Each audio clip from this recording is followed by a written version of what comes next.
Euronews. All Views.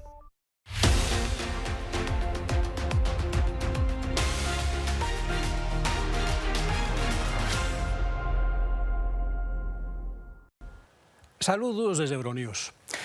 Este miércoles nos han llegado cifras tremendas sobre niños masacrados en conflictos y guerras, en donde son la parte más débil junto con los ancianos. Y de un preocupante panorama económico venidero con una economía cansada que va despacio y con desconfianza. Pero hay bastante más. Les ofrecemos condensadas las claves del día en 15 minutos. La economía de la Unión Europea y de toda América del Sur se ralentiza y pierde fuelle. Sigue creciendo, pero a un ritmo inferior al previsto. La ONU publica un estremecedor informe sobre los niños en los conflictos violentos y guerras. Cada vez matan a más menores y se registran más violaciones de sus derechos. Huelga de trenes en España. Los trabajadores reclaman mejoras laborales, denuncian una posible privatización de la red ferroviaria y celebran un gran impacto de la huelga que Renfe niega. Las piezas de Lego llegan a la Tate Gallery de Londres, de juego infantil a pieza de coleccionistas y herramienta pedagógica para desarrollar imaginación y creatividad. Economía mundial débil quiere decir, entre otras cosas, baja de la demanda e incertidumbre. Y ambas frenan la actividad. La economía europea se ralentiza. Según los datos de Eurostat, el PIB de la eurozona creció la mitad en el segundo trimestre del año de lo que lo hizo el año pasado en el mismo periodo. No nos quedemos en la Unión Europea solamente. La Comisión Económica de América Latina de la ONU ha reducido al 0,5% la perspectiva de crecimiento económico de América Latina y el Caribe para el año que viene. Grave, porque tan solo en abril estimaba que iba a crecer más del doble, el 1,3%. Un elemento más para formar un retrato de debilidad de la economía mundial. La economía europea se ralentiza. Según los datos de Eurostat, el PIB de la eurozona creció un 0,2% el segundo trimestre de este año, resultado inferior al 0,4% en el mismo periodo del año anterior. En la Unión Europea el crecimiento es del 0,2% de abril a junio, frente al 0,5% del mismo periodo en 2018. El caso de España no es distinto al del conjunto de la Unión. El crecimiento trimestral se ha reducido a un 0,5% del PIB en el segundo trimestre del año respecto al 0,7% del primero, según los datos del Instituto Nacional de Estadística. El mercado laboral fue otro factor relevante en los datos publicados este miércoles. La tasa de paro de la zona euro descendió un 0,1% en junio desde mayo, a 7,5%, el nivel más bajo desde julio de 2018. Sin embargo, el desempleo juvenil sigue siendo preocupante. El desempleo juvenil está en el centro de nuestra agenda, con casi un joven de cada 7 en busca de trabajo que no puede encontrar empleo. La creación de empleo es muy importante para la juventud.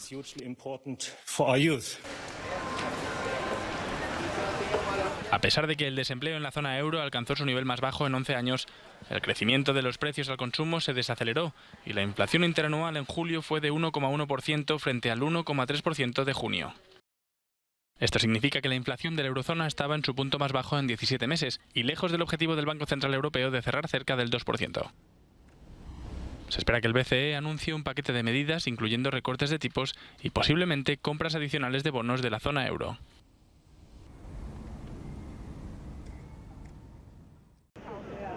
La economía española crece, pero a un ritmo menor que los anteriores trimestres. Según la estimación adelantada del INE, publicada este miércoles, entre abril y junio el Producto Interior Bruto creció un 0,5%. Un 0,1% menos que en el mismo periodo del año pasado y un 0,3% menos respecto al segundo trimestre del año en 2017.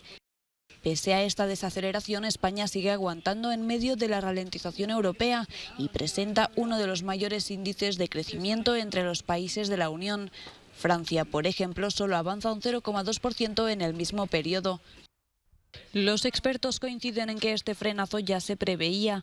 El debilitamiento de las inversiones, el estancamiento de la creación de empleo y también la situación política española, sin gobierno desde hace 3 meses, son algunos de los factores que explican este leve crecimiento. El título de la película de Narciso Ibáñez Serrador, ¿Quién puede matar a un niño?, tiene respuesta fácil e inmediata. En la guerra hay los suficientes como para matarlos a miles. Los resultados lo confirman. Una vez más, las primeras víctimas de las guerras son los niños. Si nos fijamos tan solo en la guerra de Yemen, vemos que 144.000 de los muertos son menores de 5 años. Esta es una de las conclusiones del informe de la ONU que relata las masacres encadenadas que implica toda guerra y que se han multiplicado desde que intervino Arabia Saudí en 2015. Y además de Yemen, según la ONU, las cifras de víctimas menores, muertos, amputados, heridos graves, van cada año a más.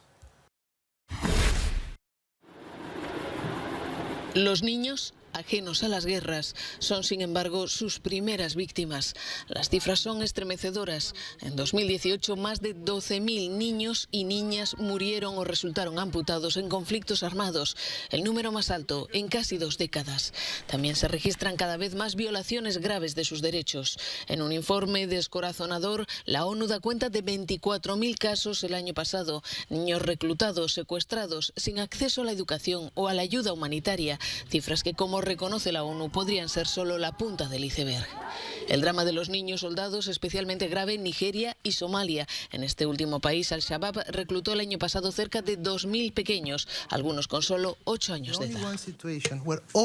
El único lugar donde todas las cifras son muy altas y se registran todas las violaciones en todas las categorías es Somalia. Así que quiero hacer un llamamiento ahora mismo para que prestemos atención a Somalia. Yemen es otro punto negro. Al menos 1.600 niños murieron o resultaron mutilados el año pasado en este conflicto que ha sumido al país en la peor crisis humana del planeta. Y aún hay peor, pues Siria y Afganistán encabezan la lista de los lugares con más víctimas infantiles. Y aunque las heridas tal vez se curen, las cicatrices marcarán el futuro de estas sociedades. De hecho, la ONU alerta de que la destrucción de escuelas, que también crece, se ha convertido en una nueva estrategia de guerra que busca reducir las opciones de los niños. Huelga en los trenes españoles. Los sindicatos denuncian una progresiva privatización del servicio público y piden mejoras salariales y laborales. Mientras la CGT cifra el seguimiento del paro en el 85%, Renfe lo reduce al 3%. Una información de Carlos Marlasca. Huelga en los trenes españoles en uno de los días clave del verano. A partir de las 12 de la mañana del miércoles se ha iniciado la primera franja del paro previsto para ese día, que ha acabado a las 4 de la tarde. La segunda es de 8 a 12 de la noche. Los servicios mínimos del 78%. Los avisos de Renfe han evitado problemas a la mayor parte de los pasajeros, muchos de los cuales iniciaban o regresaban de sus vacaciones. La empresa ha ofrecido reubicaciones y devolución del importe de los billetes, aunque también ha habido quejas. Ha sido complicadísimo que nos informaran de que nuestro tren estaba afectado por la huelga, ¿no? Al final, ya por fin, ayer, nos mandaron un mail para decirnos que se remitía a otro tren a la 1. Pero claro, nosotros teníamos ya contratado un coche allí en Sevilla y vamos a tener ahí una pérdida económica, ¿no? El sindicato CGT, que ha cifrado el seguimiento durante la primera parte del día en un 85%, ha convocado paros en otras 3 jornadas importantes de la temporada estival, el 14 y el 31 de agosto y el 1 de septiembre. Los principales motivos que alega son la baja tasa de reemplazamiento de empleados y las dificultades para la conciliación familiar. En Renfe cifran el mismo seguimiento en menos de un 3% y sostienen que la tasa de reemplazamiento es del 105%, lo que permite nuevas contrataciones. Algunos pasajeros llegaban aquí a Atocha horas antes de su salida para saber si los trenes se habían cancelado o retrasado. Otros se han enterado de la huelga justo al llegar a la estación. Lo cierto es que los más afectados van a ser los usuarios de cercanías, el tren que conecta el centro de las grandes ciudades con la periferia. En Barcelona, por ejemplo, durante las horas del paro, solo funcionará el 40% del servicio. Carlos Marlasca para Euronews, desde Madrid. El régimen norcoreano lanza otros 2 misiles de prueba con trayectoria hacia Japón. Ninguna sorpresa. Cada vez que hay maniobras militares previstas de Estados Unidos con Corea del Sur, Corea del Norte se anticipa y días antes se hace notar con la escenificación de varios lanzamientos que ponen a Japón al borde de la alarma.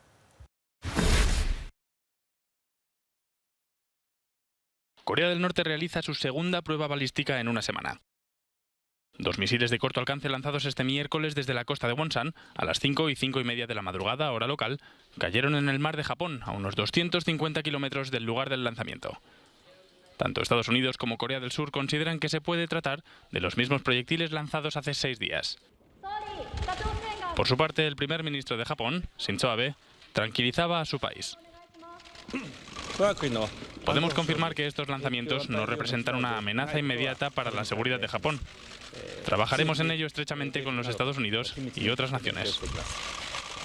La maniobra tuvo lugar a pocos días del ejercicio militar conjunto que Seúl y Washington tienen planeado y que Pyongyang percibe como una amenaza. Los lanzamientos de misiles de la última semana son las primeras pruebas balísticas de Corea del Norte desde la simbólica entrada de Donald Trump en territorio coreano el pasado 30 de junio. Las piezas de Lego llegan a la Tate de Londres.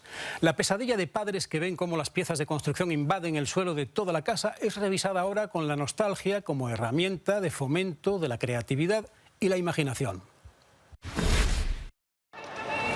Una tonelada de ladrillos blancos de Lego invaden la Tate Modern de Londres. El objetivo del proyecto de evolución estructural cúbica, que es el nombre que se le ha dado a la instalación interactiva, es que adultos y niños puedan construir su particular ciudad soñada para el futuro y también que comprueben sus capacidades.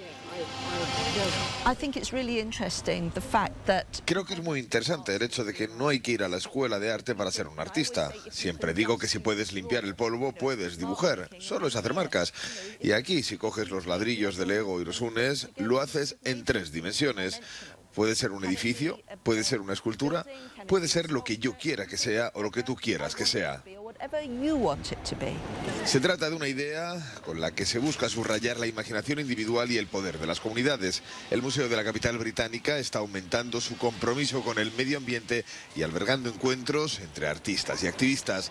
Todas las piezas de la instalación han sido transportadas por tierra y mar, evitando el uso de aviones. Hasta aquí hemos llegado en la primera edición de Euronews Hoy. Pueden seguir estas y más noticias en nuestra página web, Facebook, YouTube y el resto de las redes sociales. Gracias por acompañarnos. Euronews sigue ahora con ustedes con más información.